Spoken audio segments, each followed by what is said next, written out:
Welcome to our YouTube video series on employment law. My name is Christopher Neufeld of Neufeld Legal, and in this particular video we will be focusing on terminated construction employees. Now, what's rather incredible but not really surprising is the fact that most, if not all, employees of construction firms, when they're let go from a job, simply accept what's being told to them by their employer as to the fact that, have a nice day, we might pull you back one day, there's no termination pay, we'll direct you to the legislation, or you go to the internet and you see that there's legislation indicating that there's no termination pay payable under the statute. And that's all fine and well, but the problem is that far too many terminated construction employees think that's the end of the situation, when it's really just a slight variance from what's available to them and what the law is. Because there's a number of different aspects that are extremely critical to consider. That, in fact, if you work typically for a medium to large size construction firm and you're working at an hourly rate, there's a strong likelihood that you're owed a variety of outstanding payments, severance payment among them, that is due to yourself that you aren't even considering. And why aren't you considering it? Well, because you think it's a difficult process if you even come about it.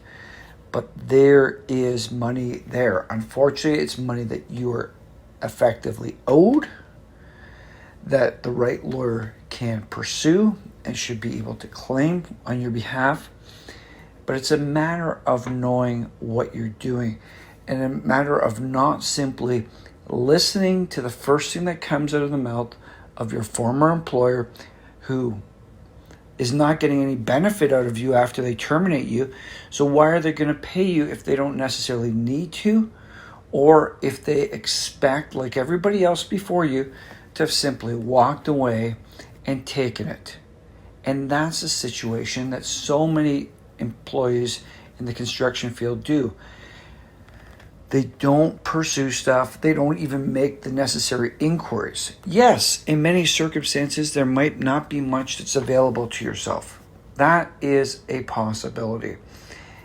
But in my estimation, and this is without empirical data, unfortunately, because naturally the construction firms don't want to share this information with everybody, but the reality is that there is a good likelihood, in my professional estimation, that there's significant amounts of money, we're talking about thousands of dollars, even potentially tens of thousands of dollars, that is being left on the table that is legally owed to yourself. Now, everything is going to depend on the facts, and a lot of it's going to depend on specifics as to your own prior employment. But the reality is that there is so much money out there, and that the construction companies are keeping it tight-lipped and controlled, that they do not want people to realize what they've done.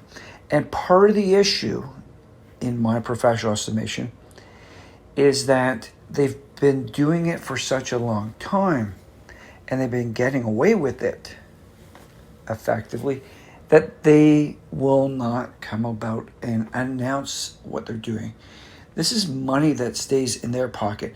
Why would your employer, when you are not producing any further revenue for them, want to say, oh, I owe you this money, and pay you an extra $10,000, $20,000, $30,000 as you leave the company?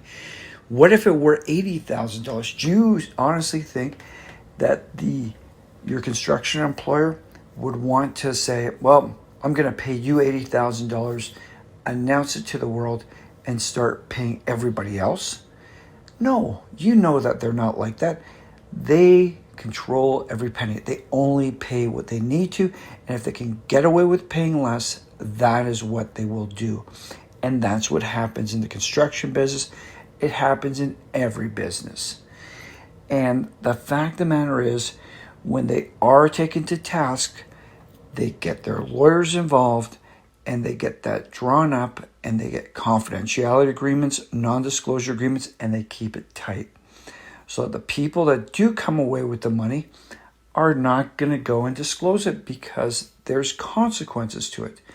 And what do they really care on a personal financial side to tell others about the money they collected from the construction employer when they stand to lose from simply doing that the money that they've just received?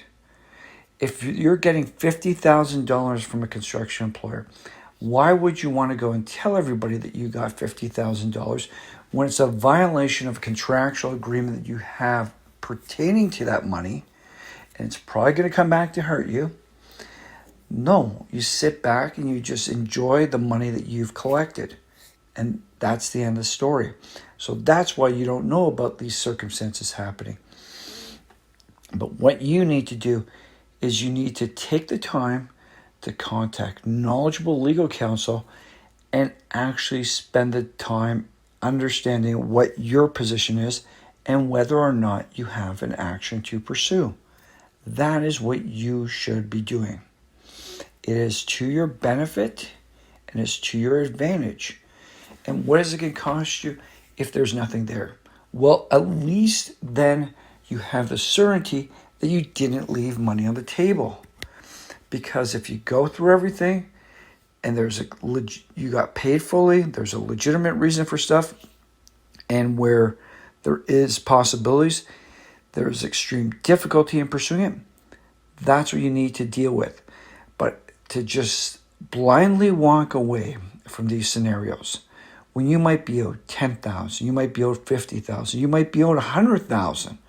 You don't know until you actually sit down, go through the paperwork, talk to the lawyer, figure things out, and determine what obligations might be outstanding that you can actually move forward and take a proper determination as to how you deal with stuff. Because simply because you work in the construction field does not mean you should be taken advantage of. Hey, if you want to let everybody else be taken advantage of, that's fine. But your personal finances, your family's finances, after you've gone and terminated, that should be of consideration to yourself, and you should at least spend the time talking to legal counsel to figure out where you stand. Because only when you know where you stand can you move forward in an appropriate direction with confidence and certainty and avoid having regret going forward. And that's what you should be looking for in our estimation. Thank you.